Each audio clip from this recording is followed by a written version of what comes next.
So congratulations, you are the recipient of the 2019 Gascon-Thomas Award for Innovation. And as a matter of fact, I have for you right here your award. Wow. Congratulations. Thank you so much, and thank you to the Gascon-Thomas jury for this incredible honor. Thank you, Sadie, for introducing me, and thank you everyone who's there tonight. I am so thrilled to get this award for innovation.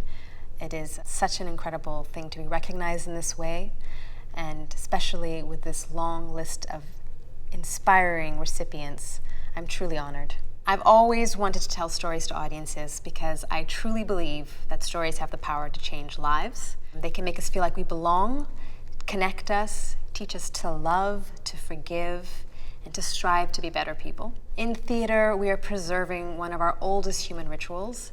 It feels like sacred work to me. It gives us the power to frame our past, and most importantly, it gives us a chance to envision our future. Stories can also act as a bridge. Being an only child to Ethiopian immigrant parents, I've always sort of acted as a bridge between the stories that my parents told me about our country and the stories that were portrayed of Ethiopia through the media. I became a translator between my hybrid reality as an Ethiopian and a Canadian girl. And theater is just my way of amplifying that work for many different voices. Multiple perspectives are integral to a healthy community in my mind, to help build bridges across class, race, gender, especially at a time now where we can feel so divided. I feel as artists we share a very special gift right now to ensure that multiple voices are heard and to get us all off our devices and into a dark room together to face each other. I didn't come to theater in any traditional way. I grew up in Scarborough, fairly modest means, and theater is not something that my family ever did. We never went to it. But I was compelled to tell stories because I wanted to empower those around me who didn't see themselves positively in the media. Luckily, there was a teacher who told me what I was doing was important work and that I should try to pursue it at the university level.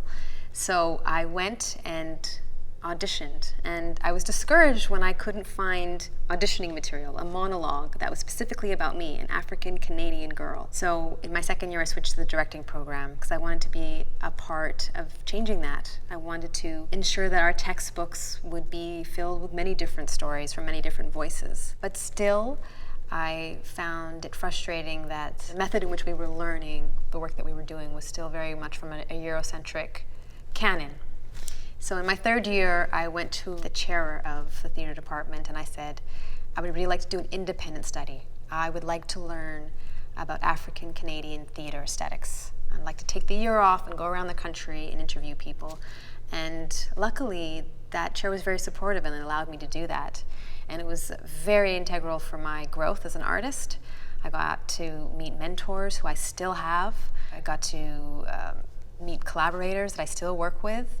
It's where I did wrote my first play, got my first production done. And I say this just because sometimes we will find a road that's just too narrow to encompass everything that you are. So don't be afraid to create an entirely different path, and people will respond to you if it is something that you're passionate about. I met writers and actors from across the country and found out that there has been Black Canadian theater in this country as far back as the early 19th century in places like Vancouver and Halifax. Today I get to experience my dream fulfilled when people come and audition for me with pieces that I helped to create. You at NTS, the students, the graduates, you are going to be the next generation who does this, who sees where the holes are, who sees what your unique perspective and your unique artistry is going to do to add to the theater ecology across this country. And I'm so excited. I'm excited to collaborate with you as an artist, and as an artistic director, I'm excited to embrace you as a brave and bold artist of our next generation. So I say keep pushing, keep fighting to keep wonder and curiosity and empathy alive. The work that you do is incredible. Thank you for dedicating these years to your training. Thank you so much to the National Theatre School and to the Gascon-Thomas jury. It's an incredible honor to be recognized in this way. I wish I could be there with you tonight. Thank you all again.